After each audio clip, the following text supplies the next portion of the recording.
How's it going, everybody? Welcome back to Emerald City Hockey Post Game Live. That was tough. That was tough. I thought the Kraken were going to have a chance tonight, especially with Tampa missing arguably their two top defensemen right now. Certainly their best defenseman in Victor Hedman, going with the backup goaltender. Really thought the Kraken had a chance in this one. Things obviously start off great. You go up 1-0 with the early power play again, similar to the situation in Boston a couple nights ago. Ah, man, I'm kind of really torn on whether or not this was a good game for the Kraken or not. Obviously, the end result, a 5-1 loss, is not great. I think the fact that you weren't able to take advantage of Tampa missing some of those key pieces, going with their backup goaltender, that's not a good sign. There was kind of more stretches than usual, or at least what we've come to expect from this team, where the Kraken didn't really have an answer. They didn't really have that full 60 effort, or that 100% effort that we've really been seeing a lot from them, right? We've been talking about how there's really been like 5-minute stretches in each game for the past like week and a half where the Kraken haven't really had it. Felt like that was more like 10-15 minutes tonight. So those are the things that I'm kind of upset about, and I think that the Kraken struggled with tonight. On the flip side, you are able to get another power play goal. I thought you played them relatively well. Otherwise, I think you were able to generate things a little bit on the forecheck at times when you kept it simple. I think that was part of the big problem for the Kraken in this one. Is once they allowed the two goals in that first period and they're all of a sudden they're down 2-1, I feel like the Kraken kind of went back to their old ways where they were trying to do a little bit too much in the offensive zone. It felt like they weren't kind of keeping to that simple game plan that's really been working for them. And I think that's where they struggled. But otherwise, Andre Burakovsky, good bounce back performance from him. Noticed him a lot. He was really active in the offensive zone. Matty Beniers is continuing to take chances.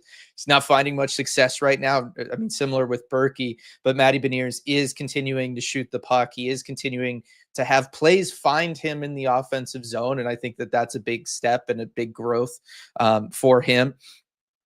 You get stuff like that, but then again, like kind of pulling it back the other way, you have like weird matchup decisions from Coach Dan Bylsma. It felt like he didn't really want to do the matchup game, but in a game against Tampa where they have a very clear top six and a very clear bottom six, I think it would have been okay. And I mean, Edzo was going crazy about this the whole first half of the game.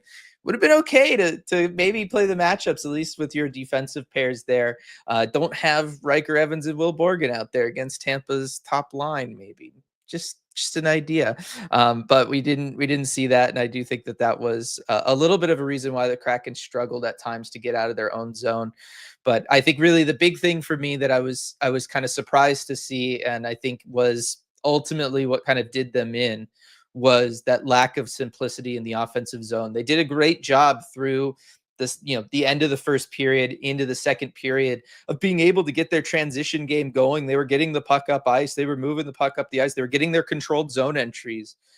But then once they were in the offensive zone, it looked like I said earlier, right? That old Kraken team where they're overthinking things. Guys are kind of all over the place. They're trying to do a little bit too much instead of just getting open, settling down, taking their shots, taking the gaps that the Tampa defense was giving them. There's a lot of gaps to the interior that they never really went to just because they were trying to do too much kind of fancy stuff over on the outside. So I think that was ultimately kind of what doomed them from an offensive perspective in this one. And it's really kind of counter to what Tampa did, where they came out trying to do too much. That first TV timeout happens, it's all Kraken up to that point. They're completely out shooting them. I don't even think Tampa had a shot on goal at that point. And what does John Cooper do? John Cooper settles his team down, and they come out and they just start playing very simple hockey, take advantage of the matchups against the Kraken, take advantage of the time and space that they're able to find in the offensive zone, and they get 2 quick goals out of it. And it really felt like that was what we were seeing the Kraken doing to a lot of teams, and tonight it kind of happened to them. It's disappointing, but again, it's one game. Back to 500. RJ texted me kind of right after that 5th goal for Tampa there and said they're right back to the 0 goal differential. So they are just kind of perfectly mid. They found their spot. They want to be in it, and they're right back there. Curious to hear from RJ a little bit later on, and from Coach Dan Bilesma, and then can't wait to see everybody here in chat. So we'll get started here with the first super chat from Light. Tonight was a mix of getting outskilled offensively and having no luck. Sucks to lose that way. I do think the luck was a little bit of a factor, because you did have, Jaden Schwartz was creating good offensive opportunities. I already mentioned Matty Beniers and Andre Burakovsky.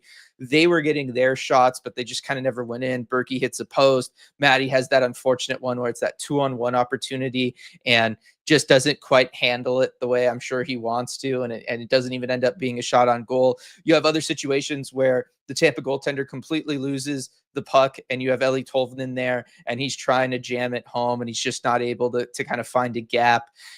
A Berkey had another opportunity like that where it was just, it was kind of sitting right there, and they just weren't quite able to get the necessary coverage on it that they needed to. And I think there was elements of this game where it wasn't that the Kraken were necessarily playing bad. They were just unlucky. I think you are correct about that, Light. I think it just then kind of got away from them towards later on in the game. And obviously, in a lot of ways, this was more so a 3-1 game than the 5-1 ending, just because one of those is the empty net goal. The other one's a goal when the game is over, and it didn't look like the Kraken were necessarily trying that much. So I think if you count it kind of as a 3-1 goal, 3-1 loss where you had some bad luck, and then you had those struggles that we talked about, I think this game makes a lot more sense. And that's really the context that I, as a coach, would view it under. But I'm not an NHL coach, so we'll see.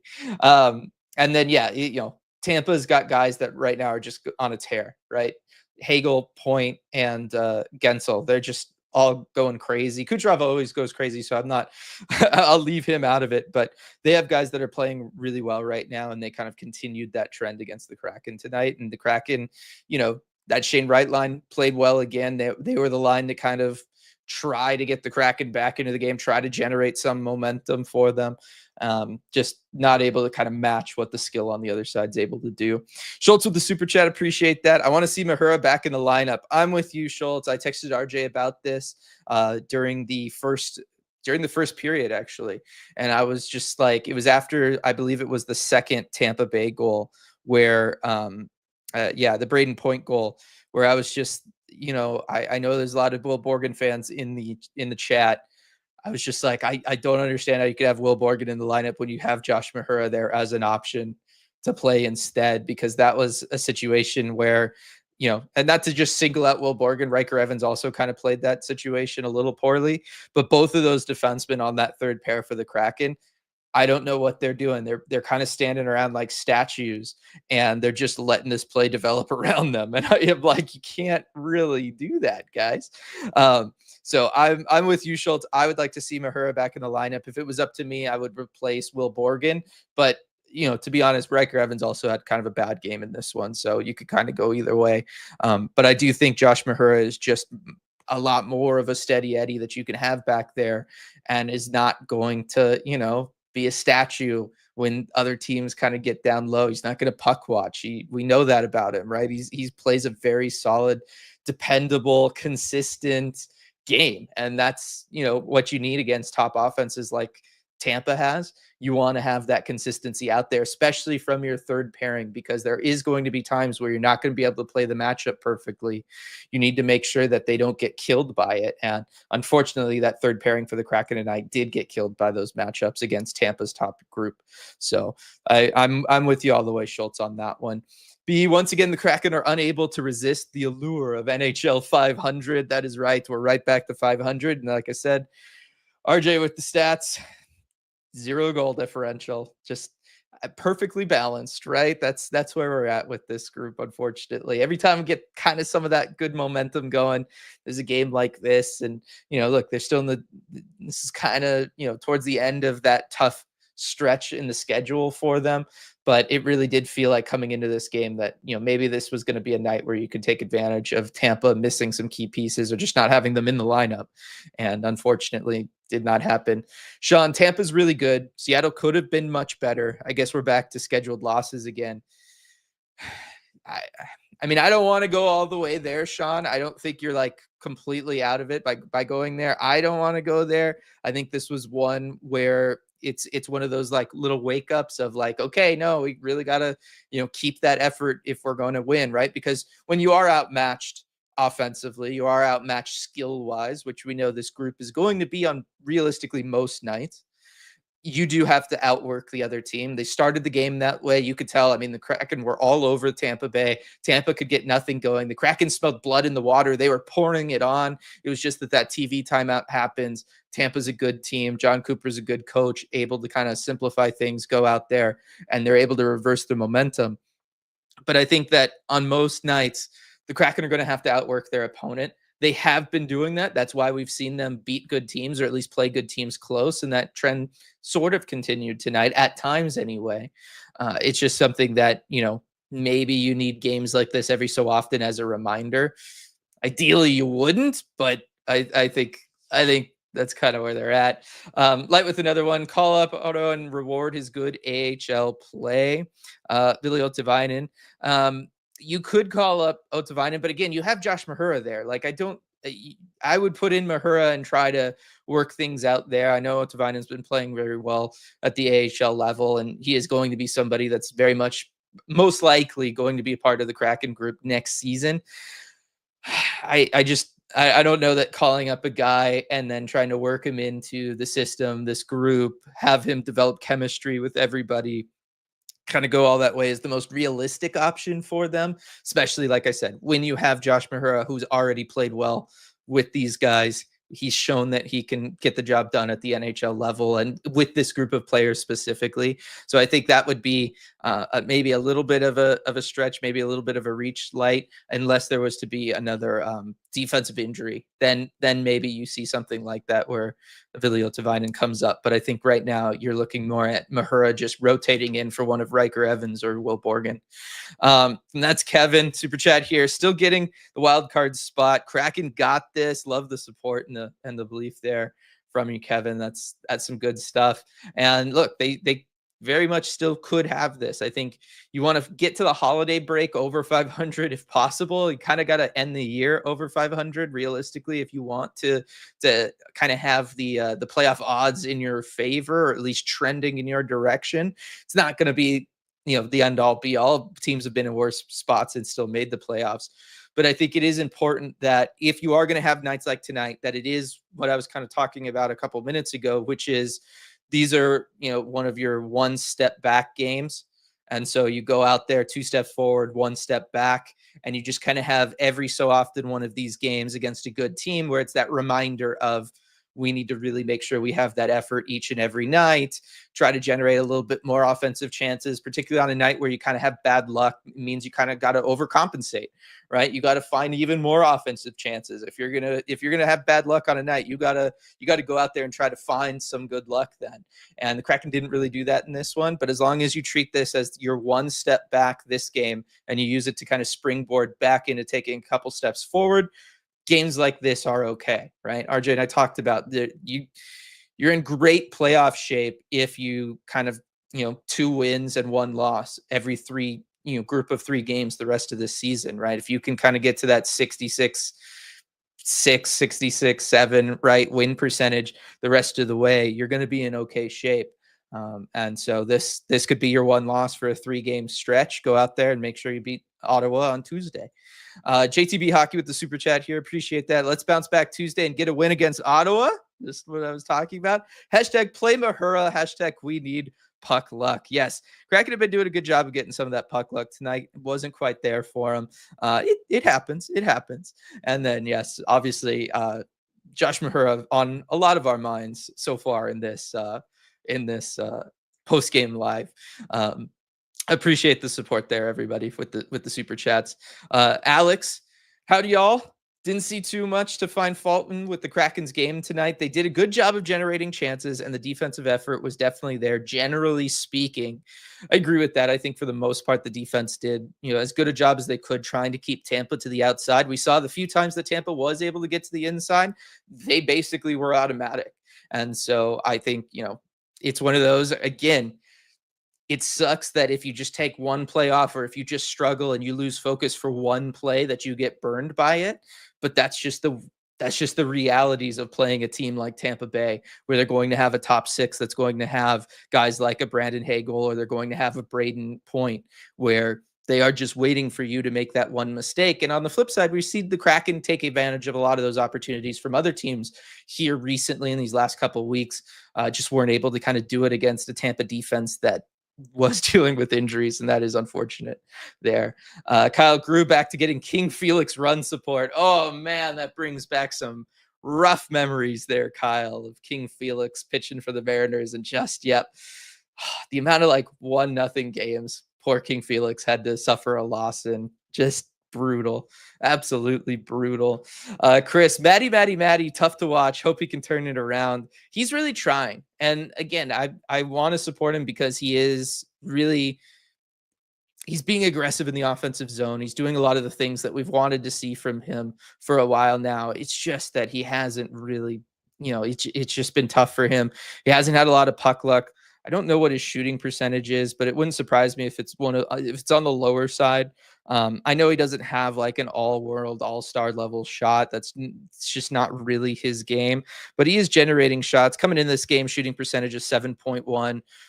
There's room for that to improve, right? I think, even a 10% for a guy like him should be considered the basement. So it's one of those, hopefully, as he continues to try to take these offensive chances, he continues to get more and more good shots, and especially ones that are more to the interior, less to the outside, like he has in years past.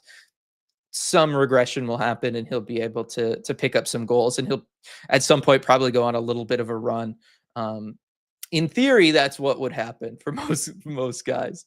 And then Chris here with another one. Scheme question: why does Tampa Bay generate so much space? Everyone that touches the puck, a defender is 4 to 6 feet away, to my eyes at least. They're just they're a good team. I'd have to kind of really watch it to kind of really break down like how they want to go about things in the offensive zone.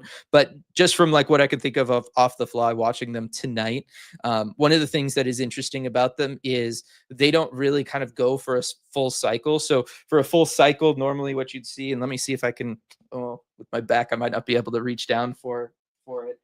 Let me see here. All right. I'm able to get the whiteboard. This might be the first whiteboard appearance of the season, actually. So normally for a full cycle, you have the offensive zone here, right? And you're going to have players that are going to, let's say the puck's in the corner, right? You dump and chase, you go in hard on the forecheck, you get the puck down below the goal line. You're going to then kind of cycle up like this, and then the player reaches their apex, and they decide to either pass it to somebody in the slot, pass it back to the point, or leave the puck for a trailer who is going to be the next player through the cycle. What I noticed Tampa do a lot was they never fully committed to down low. They were instead trying to chip the puck in, or they would have controlled entries to the interior, and then they kind of throw the puck just kind of over here. Instead of going all the way into the corner, they would leave it up a little bit, and then they'd go and they'd kind of grab it. And from there, defense for the Kraken, and I imagine this is be the case for most defenses that Tampa plays on any given night because it's normally so expected. Defenses were kind of playing off that player because they were, seeing the controlled zone entry. They see the puck kind of go off to the side. They turn around, they go back down below the goal line. They're expecting a puck battle right along the boards behind the net or in the corner, something like that. Tampa was able to have a lot of time and space in those spots here in which they could just survey the rest of the ice, and then they were finding those passes into the interior, and that's where they were able to get a lot of their goals. But it was kind of an interesting little approach, an interesting idea of the cycle, which is really you're going to cycle from the interior to that outerior spot off of your controlled zone entry, and then you're going to just have a player play in that apex spot. And instead of moving up to it from down low, he's just going to kind of sit there for a second, survey the ice, and then be able to make the play that he wants to. It's not it's not like, again, I apologize for not being able to completely break down Tampa's system, but that was something that I did notice a couple times throughout the game that I did find interesting because I don't really remember seeing that from anybody else around the league. And it did feel like those were the opportunities when they were really able to take advantage of the Kraken kind of having lapses on defense, because you just had a player in a really good spot to make a play to multiple places on the ice. And they were relatively able to just kind of set up there without being,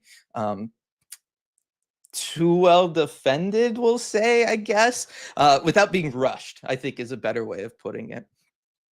Maddie here. Maddie can't buy a goal right now, and not for a lack of effort. He's been taking so many shots. Agreed, Maddie. Agreed, Maddie. Matty is just kind of, he's just stuck in one right now, unfortunately. Another super chat here from, that's Kevin. And so pray for that new year 9 win streak like last year. Last year was so wild. RJ and I were actually just talking about how we were looking kind of back at last season and how things went during this time of year. And it was crazy how, it was just 9-game losing streak, 9-game win streak, kind of right back into another 9-game losing streak. It was kind of wild to think back to how that season went, and just it brought back memories. I don't know that I'd call them great, though. Jake, looked like just an off night, not overthinking it. I think the problem was the Kraken were overthinking it, Jake. I know what you mean, though, and I'm sort of there with you. I am. Jeff, Gord's presence would have been nice for this one, but oh well, can't win them all. I do think Yanni Gord being out has disrupted a little bit of that chemistry up top with like Matty Beniers or with Chandler Stevenson, right? Because it kind of threw off things on those top 2 lines. Otherwise, down the lineup, we're seeing that consistency and really, that the Shane Wright line with Bjorkstrand and Tolvanen looks fantastic. Again, they're the only line that really consistently can generate momentum for this group. The fourth line is still doing exactly what they need to be doing. I liked having Ryan Winterton back tonight. I thought he looked good. He looked good. But it helps that fourth line really play like a fourth line. So I appreciated that. But Yanni Gord being out has really kind of messed with the chemistry up top for those top 2 lines for the Kraken. And I do think the sooner he's able to get back, the easier it will be for the Kraken to kind of generate more offensive chances. As I see Chris's next chat comment here, forget wins. Will we outshoot an opponent at any point? Lol. I don't know that that'll still happen. This is not a team that has a lot of volume shooters on it. That's just not the way really any of these guys on this team play.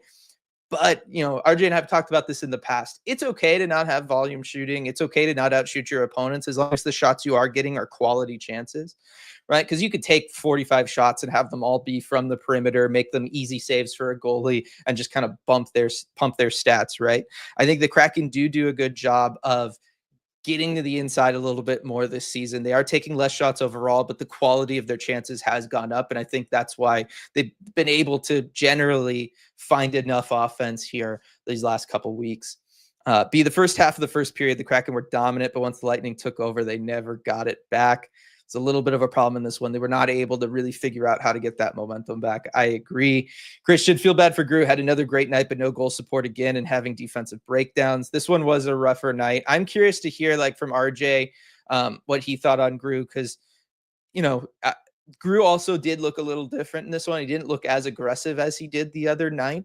And I do wonder if he was a little bit more aggressive, if the Hagel and if the Gensel goals go in. If he's playing more up at the top of his crease, is Gensel able to kind of do the follow through that's able to get that puck to go in? Or does that puck kind of get deflected down in the Grew's chest maybe a little bit? Or with the Hagel goal, he's just kind of closer, so he's maybe then just bigger for it. That one's tough because it was a beautiful tip. I'm not, I don't want to take anything away from Hagel. It was a great play, but I do wonder if Grew was a little bit more aggressive. Well, maybe he was aggressive on that one. Now that I think about it, I'd have to go back and look.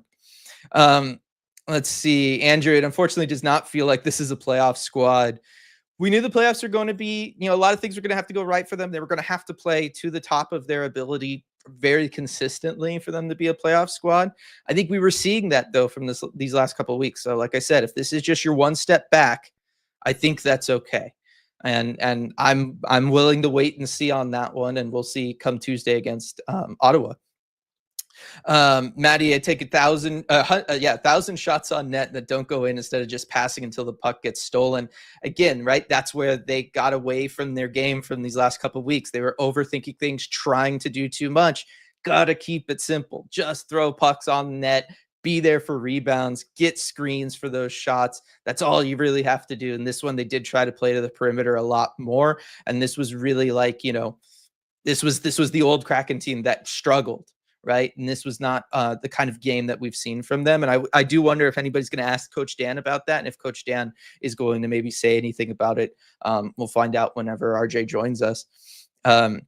Edward, okay, who had the monkey paw and said, I wish the Kraken would stop having slow starts.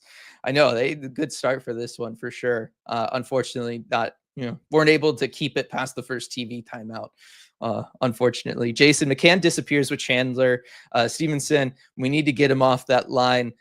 I've been trying to think of ways, because I'm with you, Jason. I totally am with you. I've been talking about this. Jared McCann does not look like himself out there with Chandler Stevenson.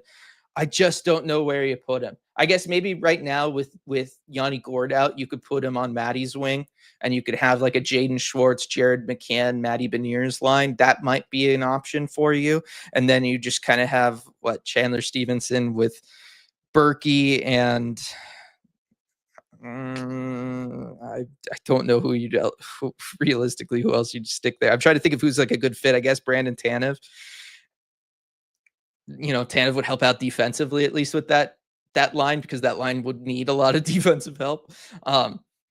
That might be an option worth trying right now while you're dealing with the fact that Yanni Gourde is out and he's kind of throwing things off for the Maddie line as well. Super chat here from Jenna. Bad day, so thanks Monty for the goal. Agreed. That was a beautiful goal from Brandon Montour too, right? We've talked a lot about the difference between him and Vince Dunn. Vince Dunn likes to shoot low, easier shots to maybe tip at times. Brandon Montour, though, just unleashed one that was like a laser beam right into the corner. That was a fantastic. And then we got Light with another super chat here. I mean, on the upside, Shane is a point per game player since his scratch, and Yanni scored a sick backhand goal with the Birds beating the Wranglers. So that is some good news from the AHL there, RJ. I'm curious, though, to kind of hear the thoughts of the players and the coaching staff after this one, RJ, because I'm a little split, right? There was some good stuff from the Kraken, but also a lot of missed opportunities in this one. Right. And the impression I got from the players, it was very interesting because we didn't hear from them for very long. I think there was maybe 3 questions total. It was a brief, but I think frank assessment of what happened tonight. And it started with Vince Dunn, and he doesn't hold back after an effort like this. And I think the most important words that I heard from him were, he said it felt like we were the same team we were 8 games ago. It felt like we were the team from 8 games ago, and that's really disappointing. And I do think there were a lot of elements of that in this game tonight. And then Brandon Montour, we got him. He followed it up by saying that, as far as this game, it felt like we gave it to them. He said they're a good team, but tonight we gave this one to them. And I think that points the arrow at the Kraken, right? I think they're blaming themselves. They're blaming the effort. And then an interesting follow-up from Dan when he was asked about the effort tonight and everything.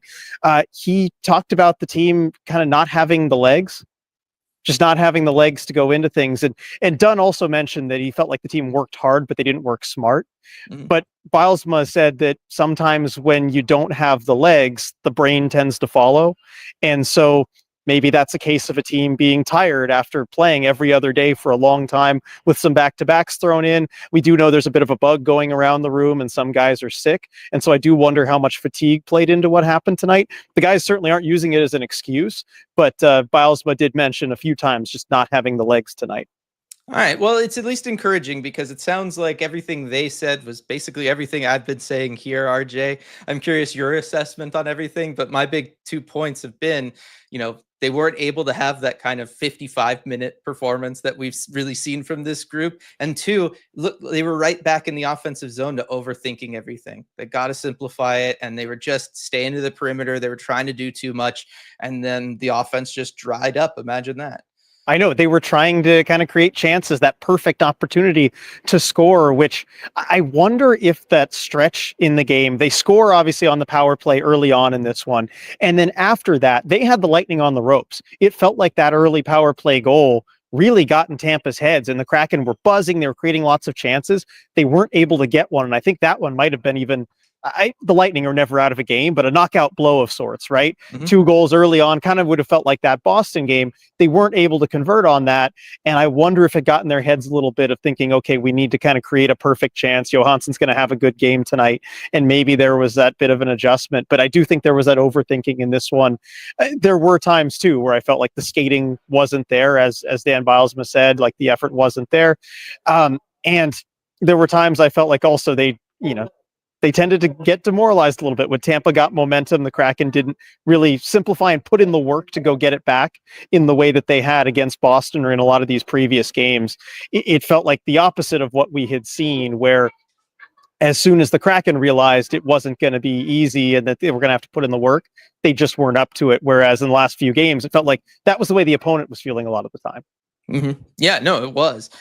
This did feel like a role reversal for them. And yeah, outside of, I thought Berkey had a pretty good game in this one, and he was firing pucks on net. And I thought Maddie was also just kind of, pucks on my stick. I'm just going to kind of go for it. But outside of them, there wasn't a lot of that. I do think Yanni being out is really kind of messing with things in that top 6. We were just talking, RJ, about the idea of, trying to get Jared McCann away from Chandler Stevenson. And I was wondering, at least while Yanni's out, maybe going with like a Jaden Schwartz, Matty Beniers, Jared McCann line. And then on that second line with Chandler Stevenson, you could put Tanev there to maybe help out defensively a little bit with him and Burakovsky. It wouldn't be a great line, but you could maybe get Jared McCann going with Matty. I wouldn't mind seeing that at all. I think that could be a good idea if you're going to change some things up. I still wouldn't mess with the Shane Wright line. That line is still clicking. They're still doing their thing. But I think that could be a good little change to make. I will say Andre Burakovsky, I thought he had a good game tonight. I thought this was one of his better games of the season. And I love, and it's really the last 2 games we're seeing it, he is varying his approach when entering the offensive zone. I mean, it was kind of right after we talked about on the post game how he just comes in, button hooks every single time. It's really predictable and it's easy to see for other teams on tape. He's had a lot of different approaches now where he's circling the net. He's, taking it and kind of driving a guy down to the corner and then throwing it to the point. He's really varying the attack. And I think it's paying dividends so far. Yeah, no, it has been. He's looked, especially in this game too, he just looked a lot better. Cole, Borgen made some negative outcome decisions tonight, and Riker wasn't able to make up for it. Kind of your thoughts on how the D played in this one, because this was an example of kind of that role reversal we were talking about, where Tampa was able to take advantage of the openings that the Kraken D let them have, particularly that third pairing. Yeah, the third pair, I think, does need to be talked about. I know you were texting me during the game about Will Borgen, and I'm with you. I know I've been a Will Borgen defender for a long time. I do think we're at the point where maybe the Kraken should look into scratching him in favor of a Josh Mahura. I think Mahura has just played better this season, and that's something I would support at this point. But all around, too, I just think the Kraken's defensemen, no matter which D pair it was, they really struggled with the Lightning's top players. And prolonged zone time, I think, was the big indicator of that, where especially in the corners, especially net front, those star forwards for Tampa, they were able to get the second, third opportunity pucks, work them back to the point, and keep those shifts going for a long time. And as a result, you had some really long shifts for the Kraken D, and that's just going to tire you out, and it's going to have that feedback loop where it makes it just harder to defend. Yeah, no, it really does. An argument around the whether or not the team is perfectly mid, as NHL 500 is not perfectly mid, as Viren is pointing out, because the loser point kind of throws off the math there a little bit. I think it's one, though, where we could say, in the spirit of things, kind of mid. Yes, exactly. And actually, I was joking with some people up in the press box after the Lightning scored to make it 4-1 on the empty net. I was saying they got to give up one more. This is going to happen because there's this gravitational force that is just pulling the Kraken one way or the other toward that center point of 500 record, even goal differential, which they were at 2 games ago. They go and win 5-1. They go and lose 5-1. You're back at that point. Of course, I'm not being entirely serious here, but it just feels like there is something pulling the team toward that center. But as I did say at the end of the last podcast, the deep dive, there is a time in the season when being 500 goes from mid to being bad. Yeah, we talked about that earlier as well. Sam here, as a Tampa fan, GG's, thought Gruby got hung out to dry a little bit. Always fun watching Bjorkstrand and Montour. Your thoughts on Grubauer's performance in this one? Because it feels like we're back to old school Grubauer, right? Where there was, 4 goals go in on him, but got no run support, and also how many of those are kind of really on him, given some of the defensive breakdowns, or just the good plays from Tampa, like the Hagel tip? Right. There were a lot of good plays from Tampa. I mean, the one where I guess the closest one you could say to being his fault was when Braden Point kind of tapped that puck off Matty's stick. But that is so hard to anticipate or see coming, and it either hits you or it doesn't. I wouldn't really squarely put any of these goals on Grubauer. He played solid. And I think that is probably the biggest positive that you can take out of this game, is that you got 2 Grubauer starts in a row, and he played solid in the first game, and he certainly wasn't the reason you lost this one. So you take that, and it helps you get Joey fresher for future games as well. But I do like what I'm seeing from Philip Grubauer. This is a very good sign, given how iffy the goaltending was in the past. I'm with you there. I was a little surprised, though, that they went with him today. I was too. Just because it felt like we're kind of back to a place where you could realistically really go every other game with the 2 guys, kind of do the rotation that way. And especially on a night where RJ Tampa's missing 2 of their top defenders. Obviously, Victor Hedman being out is absolutely huge. Tampa's going with their backup goaltender. It felt like one of those opportunities. When I saw that Grubauer was going to start, I was like, ooh, this feels like one where if you throw Joey out there, maybe you can kind of really kind of grab that win against a good team. And the way Gru's playing right now, you can have him out there against Ottawa and maybe see if you can kind of grab both games. Maybe I felt a little differently than you. I felt like, oh, this is bad. This might cost them the game if things go a certain way. It ended up not costing them the game, but I do think there is an element of wanting to reward good play. And, we see it a lot with the skaters, and sometimes with how the goalie's been playing, you get that, sometimes you don't. But this idea of just rewarding merit, rewarding a really good start. And I think giving Grubauer the opportunity to build on the confidence from that Boston game right away, it can be really tough as a goalie when you have a nice game, you feel like you're seeing the puck well, and then you don't play for 4 or 5 days, right? And maybe it does kind of mess with your momentum. So I understand the decision from that perspective. Yeah, I do. And I do think the kind of rewarding play thing from the coaching staff is very consistent with what we've seen, kind of with like the forward group in an opposite sense, right? Where we've seen if you're not playing well, you're going to be out of the lineup. I do appreciate that about this coaching staff, is that they are consistent and that they will hold people accountable in both good and bad ways. Aaron, I attended this game with a broken leg and my mobility felt very in sync with the Kraken tonight. I hope the recovery's going well, Aaron. I'm happy you're at least able to get out and go to a game. But yes, it did feel like, and there were some people earlier, RJ, who were wondering if maybe the Kraken were feeling a little bit of whatever bug was going around. Well, we do know the bug is certainly going around, and so that is a possibility, but it's been pretty much confirmed there is a bug going around the team, and so that could be part of it. No one's going to address that directly necessarily, but Dan Biles, but when you say multiple times, we didn't have our skating legs tonight, that is one thing that could mean. It's kind of easy to read between those lines. David, well, with a totally new coaching staff and a lot of young players, you have to give it some time. I'm feeling very neutral at this point. I mean, that's certainly in line with really the results from the team this season, been a little up and down. Sean, RJ just tweeted that Vince said they reverted back to the way they were playing 8 games ago, because that was very much the conversation we were having earlier on tonight. Terrible Lotus, why would they switch from the simplicity of the last few games to trying more complex stuff that doesn't work? I don't think it's necessarily always a conscious decision. I don't think it was the coaching staff either. I can't imagine the coaching staff really pushing for guys to change much of anything that was very much working for them. I think maybe if the guys aren't feeling as well or something like that, you just kind of fall back into what feels more comfortable, what feels a little bit more natural to you. And it's not really a conscious decision you make. It's just one that hurts you. Yeah, and the whole plan, right, the last few games has just been outwork your opponent. Simplify and outwork.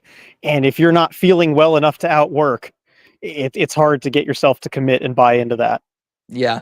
Maddie asking, at what age do defensemen usually make the NHL? It is a bit of a spectrum, but I would say 22, 23 is really when you'll see a lot of the guys that aren't, going to be like your top 10 picks, maybe even your first round pick defenseman. By the time they kind of get in there, it's usually around in that time frame. Blue White Flame, if this team makes the playoffs, they're not going far. I mean, at least positive. There's been other people saying they're not going to make the playoffs here, RJ. So at least there's some positivity in that, about at least, conceivably they could get there. Hey, you could always face the Winnipeg Jets, and Connor Hellebuck is burnt out, and you always if you. I will say, Ron Francis says every year, all you need to do is to get in, and once you get in, anything can happen. I am still a strong believer in that. If you get in, anything can happen. I'm right there with you. Sean, for the bulk of this game, I felt pretty good, even recognizing it would likely be a loss. Didn't like the way they finished it, though, at all. I mean, I don't know if you're referring to just like the very end there, Sean. I will say it was weird, RJ, kind of seeing this team have their back against the wall, get a power play, go out there with Grew out of the net right after the power play, and just not have them play that kind of desperate, oh, okay, we actually have to be here and do something kind of feel, right? Because that was usually what was happening, right? They were waiting way too long in a game to feel like their backs were against the wall and that they had to do something. In this one, their backs were against the wall and they didn't really come out with that same thing. But I guess if we're going to say that they didn't have their skating legs and what that implies, maybe that has something to do with it. Yeah, I mean, but the fact that we don't ever really see that from this team tells me that maybe there is something beneath the surface like that, because this whole game just felt so unlike how this group has played over the last several games. And, you just start looking for reasons why. And, there might be some obvious ones. Yeah. AK, once again, they play some great games, then take a dump. I switched over to Utah because to watch them play hard and win, at least they show heart. See, I think that's a little too far for me. I think this team did try in this one. It sounds like they're dealing with stuff, and that could explain some of it. I was also talking earlier, RJ, about the concept of, look, if this is your one step back game where you need the reminder of, no, you really do have to crank it up and you have to play hard for the entire game, especially against an opponent that is better than you on paper, then, that this might just be something that we see from this group the rest of that season, where it's that 2-step forward, 1 step back when you maybe get a little complacent, or maybe in this case, you're just a little sick. But you're still generally able to keep that trajectory going in a positive direction instead of just constantly coming back down and leveling off at 500. Yeah, and I think that maybe that's something that the team might have needed just a little bit, with a couple games coming up against some opponents that maybe aren't as good as the teams that they've faced recently.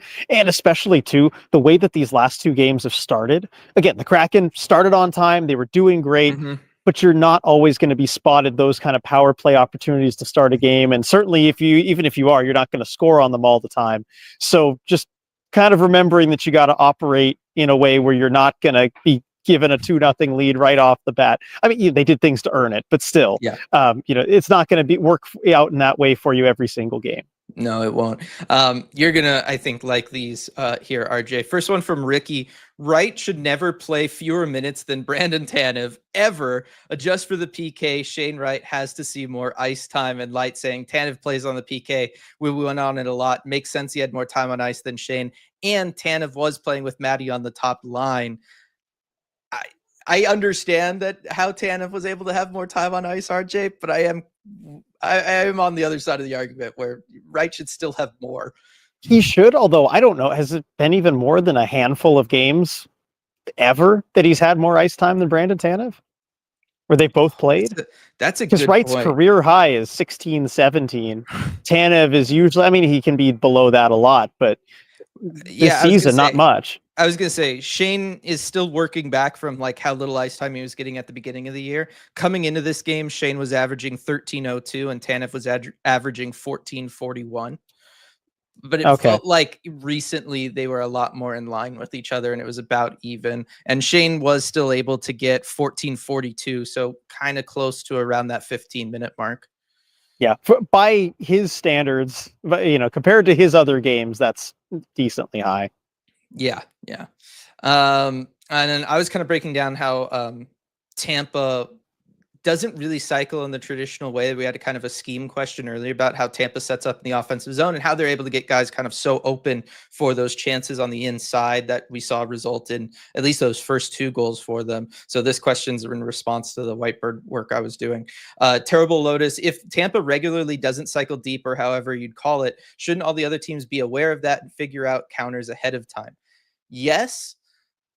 It's so unnatural, right? Because I don't know if you noticed this, RJ, but Tampa doesn't really, when they dump the puck in, they dump it in from the interior entering the zone, and then they kind of throw it to kind of this like 3/4 mark down the zone. Mhm. They don't dump Yep. it all the way below the goal line. But defenders, they're just so used to it always going to the goal line. They see the puck head in that direction. They flip around. They just head straight down. And then, it gives Tampa a lot of time to just kind of sit there. You're kind of sitting at where you'd be in the middle of a cycle, but you get to really sit there and survey the zone as the rest of your team comes in and you're able to make a play. I think it's one where, yes, if you were in a playoff series against Tampa, you would absolutely game plan for that and understand that. It's a little hard in the regular season to adjust everything for one team, but we were seeing the Kraken kind of do that. This feels like, again, maybe one you chalk up to guys aren't feeling the greatest. You don't want to push things there. It's one more thing that can add to the situation when you don't have your legs, where you're kind of receiving the puck if you're a defenseman in awkward spots like that. I think it is just part of the larger story. Yeah. Let's see. I take this year over being very streaky last year from Christian. I would too. I would definitely do that. I know we were just looking at last season's schedule, right? When we were recording a podcast, just 9 wins, 8 losses, 9 wins. Like, yeah. Oh man, that was a ride. It was tough. David, Tampa's goal differential is 3rd in the league behind Winnipeg and Washington. Not saying that means everything, but it's a good measure of how good a team is. Yeah, I mean, Tampa is still a good team. Even when they're missing a couple guys, they are good. Couple ones here, RJ. I'd love your thoughts on this. First one from Kyle. After the small sample size of the last 2 games, how are we feeling about Winterton versus Spronger? And Maddie, I really like Wintz. I wouldn't be mad at him staying up. I think he needs some reps to get chemistry and could add to the offense. So your thoughts on the Winterton Sprong question? I still think Winterton fits what this team's identity is better than Daniel Sprong does. That said, I actually do think that Daniel Sprong can be a productive part of that 4th line if they kind of rotate him in. I would almost do it on a matchup basis, right? When you think you need that extra little infusion of offense, you can put him in that 4th line spot. And when you're trying to lock it down, you can put Winterton there. So I don't think there's a huge gap between the two. It's just they play so differently. I would kind of treat it like that. Well, I was going to say, do you feel that way if the 4th line stays with Mitchell Stevens centering it and on the other side you have Ty Cartier? Oh, yes, because I think that Daniel Sprong actually can work with defensive guys. Like, I mean, was like Geeky and Donato, Yeah, but they were at least like they would get up the ice with him in a way that I don't know that Stevenson and Cartier will always be. Yes, but I mean, even with the 4th line with Winston, like we've seen them kind of cycle around in the zone and in the offensive zone. And I think Daniel Sprong, like he can get open for situations like that. Basically, he's going to help you be a little bit more dangerous in the offensive zone. I think that is compatible with the way that Stevens and Cartier can play in the offensive zone. But of course, it comes with the drawbacks in the defensive zone that we're all very familiar with. So that's the trade-off as I see it. Yeah, and just because we mentioned him, Mitchell Stevens tonight on the PK, phenomenal. Wonderful work. Absolutely. From him on the PK. I put it on Discord too. He's like the exact opposite of Chandler Stevenson on the PK, right? Like he's at times maybe a little too aggressive. I think he got away with some aggressive moments tonight on the PK, but after we've seen a lot of passive PK performances from this Kraken squad, I was happy to see it. Andrew with the super chat. Don't want to be negative tonight. Tough game. We felt tired. Tough opponent. It happens and hope we can be consistent despite these obstacles. I agree with you, Andrew. I thought, we've been talking about it, right? There's been some tough stuff and everything. I think it's really just going to be about that consistency, RJ. Can you bounce back from this one and do another 2 steps forward? Exactly. And that's what we were talking about after last game with the concerns of, okay, we just need to see it for long enough. And I think part of consistency is just being able to bounce back. And thankfully, you're in a good spot. These next couple games, those are teams you should be able to bounce back against and look good. Yeah. Cool moment here from Amy. Might have been a loss, but my 6-year-old son and I met Coach Jess today at practice. So that's something. Must have been a wonderful opportunity there. Happy for you. That's really cool. Yeah. Edward Stevenson and Berkey leftover line. Woe to whoever is the 3rd person on that line with them. It is a very leftovers feeling line there. And then Sam asking, could Gord go on Stevenson line? And then you put McCann up with Maddie once Yanni's back.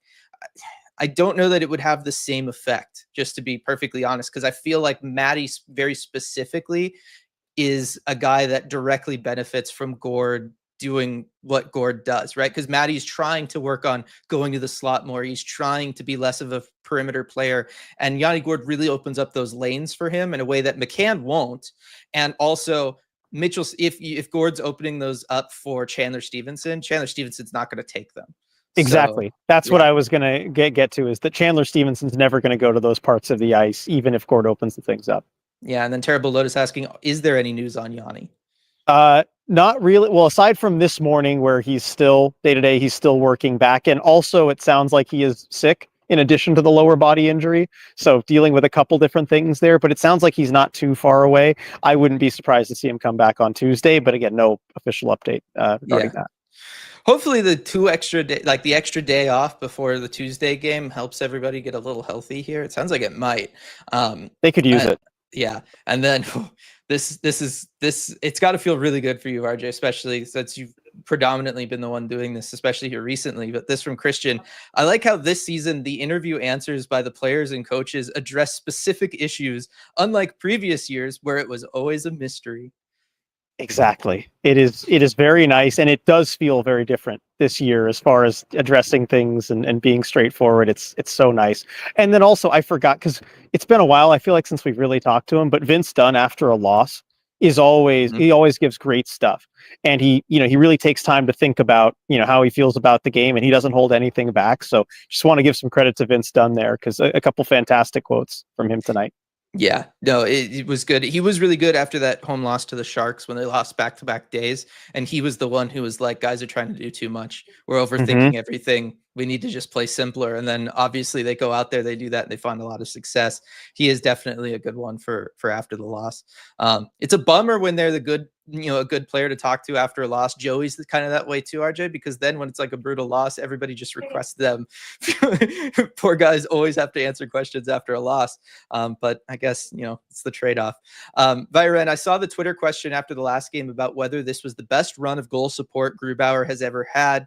There was one stretch at the end of season 2 that was better. 1 versus Chicago and then 3 goals versus Arizona. Okay. It was, yeah. Here it was. Was 8 goals, because the Arizona game, he got 8 goals, right? Yeah. So it was 8-4-7-4 in that stretch, I think, versus 5-2-7-5 on this one. So narrowly better. Okay. Thank you for looking that up, though. Yeah. And Viren saying better by total goals for, probably worse when adjusting for opponent's strength. I would agree with that. That was an easy stretch that season there. Let's see. Sam, I'm curious your thoughts on Cam Fowler being traded. Remember, that was a guy that was circled for the Kraken to trade for in prior years. Yeah, back when the blue line was in a different state, I thought Cam Fowler could have been somebody brought in that could kind of help out the group. Was he traded, or is he just on the block? No, he was traded. He was traded to St. Louis. Darn. End of an era. I know, in Anaheim. He was there for so long. But basically, Cam Fowler, when he was talked about in Kraken circles, I think would have been there to kind of fill the role that Brandon Montour ended up coming and filling. And I think Montour is doing a much better job than Fowler would have. Fowler's a little bit older as well, so that doesn't help with it. But that's kind of how I see it. Cost less, though. I know that is true. You do care about that. And the Ducks retain money. Wow, really? But what are they doing? I know we talked about this a lot yesterday on the Red Glare, but what are you doing? You're bringing in Jacob Trouba, moving out a guy like Cam Fowler. Like, the message that sends for the culture, Dylan. What kind of group you want to be running and the style of play just feels like it is not meant for today's modern NHL at all. That's absolutely wild. Yeah, and I do think Brandon Montour, better defenseman probably overall than Cam Fowler at this point, but certainly better in the system that the Kraken now employ. I do think maybe it would have been interesting to see Brandon Montour kind of under the Dave Hackstall system, RJ, because I do think Cam Fowler might have been a better fit there. I think you're probably right about that. As we said, the red light going and lighting me up there as we talked about the Red Glare podcast. So that was kind of cool. Yeah. Byron asking, can we demote Stevenson off of the PK and stick with Stevens? Look, I would have the PK very different than what it has been. I still don't understand, RJ, why Matty Beniers is not out there. He's only your best defensive forward by most metrics consistently anyway. Like, maybe at given times it's a little out, but certainly from getting the puck out of the defensive zone at 5-on-5, Matty's your guy. I got to imagine you should be able to do that on the PK too. You would think. I mean, he's a beast in his own zone. He's got the potential to do that. I mean, Jared McCann, he took a couple really clutch face-offs in the D zone on the PK and won them too. So I like the idea of Jared McCann taking face-offs. I don't know if he's the usual guy to do that, but I want to see that some more. Yeah. Good night, Pablo, by the way. Amanda, I feel like Vince was out a while and came back much more chatty. I think some of it was just everybody, wants to talk to him because he was out for a little while. But like we said, he is one of the better ones there. Well, Maddie asking, based on my last thing, has anyone asked why Maddie isn't on the PK? Dan's pretty good about answering questions, but I feel like that would be pushing it if you kind of asked a direct question like that. Yeah, and usually the ones that kind of suggest that or I guess that imply that you're suggesting that they make a lineup decision that they're not.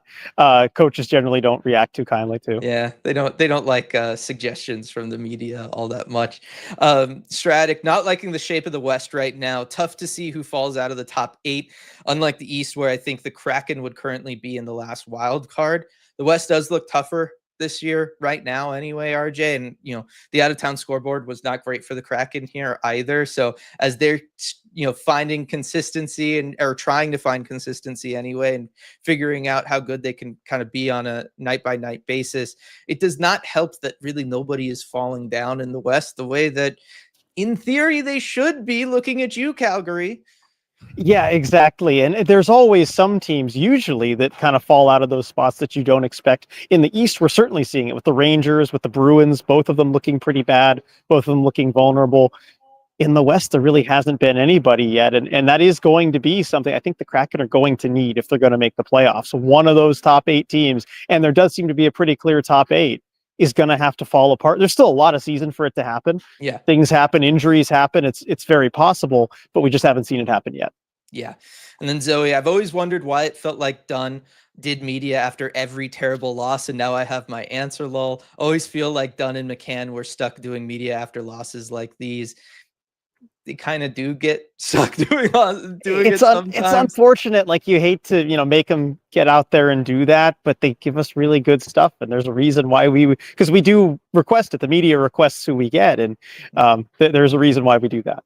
Yeah, no, there is. And it is unfortunate too, because then when things are going great, right, you're going with whoever scored that night or whatever. And then they maybe don't get as many chances on the other side, but it's part of the job.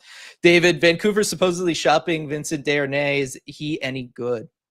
Not really. He's a third pairing defenseman. He's a bigger guy, kind of plays physically, but not always the best with the puck. He's prone to mistakes. I'm not really a fan of his game.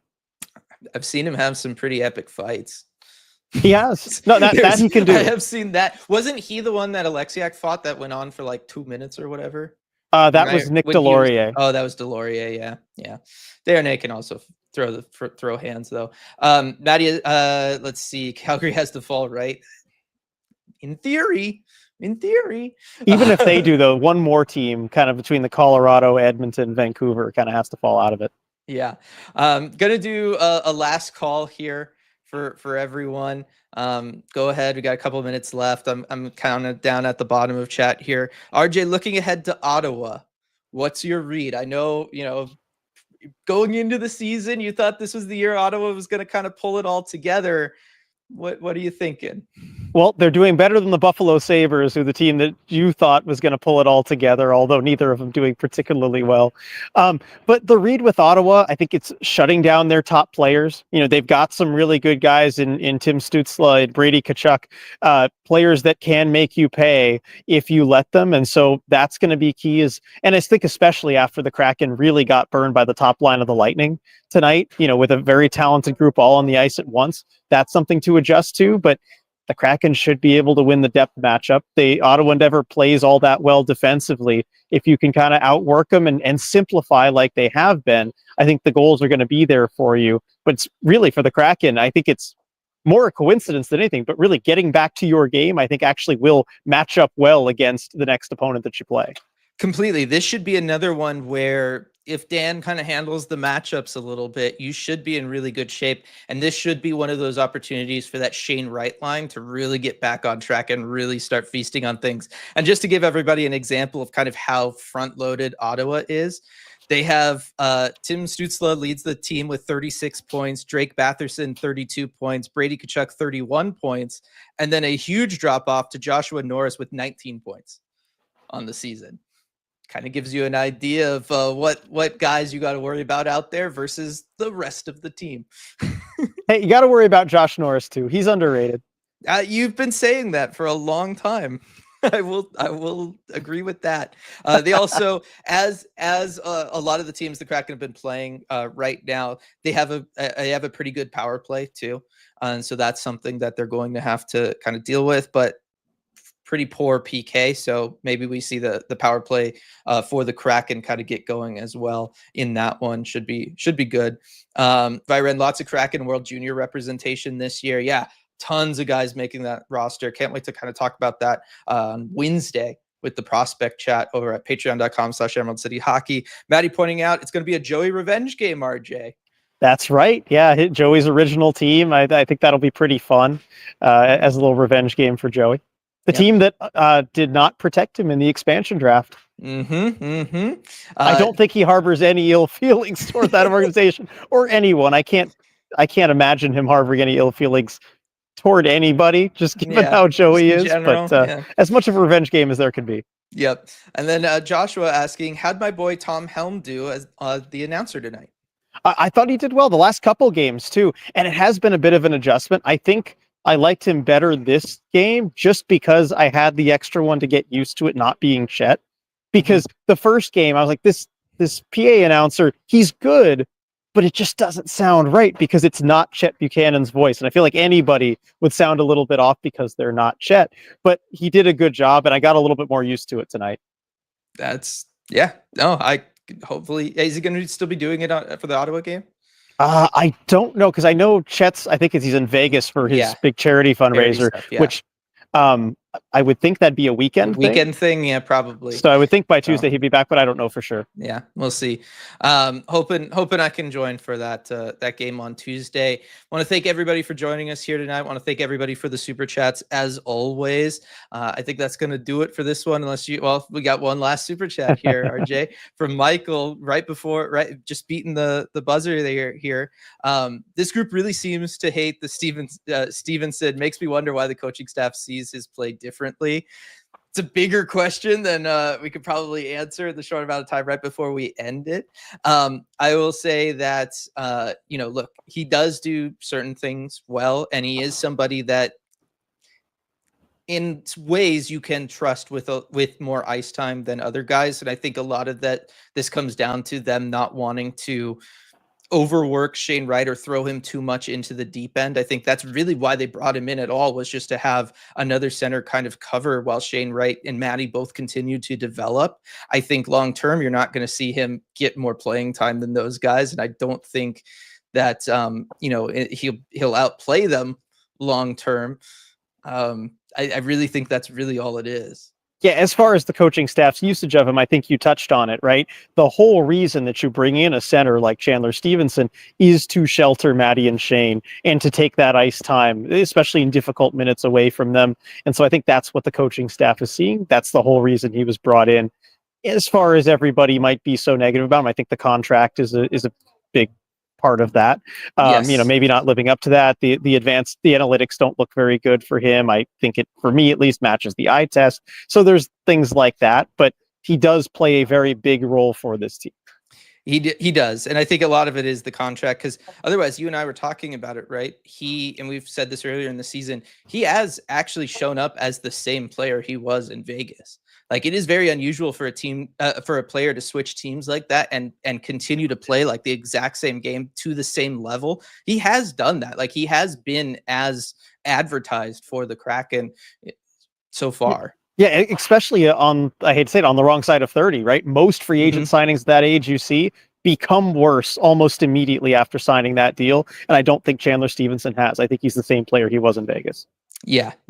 So that, and I think the vast majority of his point production being against only bad teams, I think also is one of the reasons why people might look at him a little bit more critically. All right, that's going to do it for this one. Can't wait to see everybody on Tuesday after the Ottawa game. We'll see if the Kraken can kind of turn things around, RJ, and start taking a couple more steps forward. I think they can. I'm still encouraged by how well they were able to play tonight, it sounds like, even if they were under the weather. But until then, we'll see you all next time.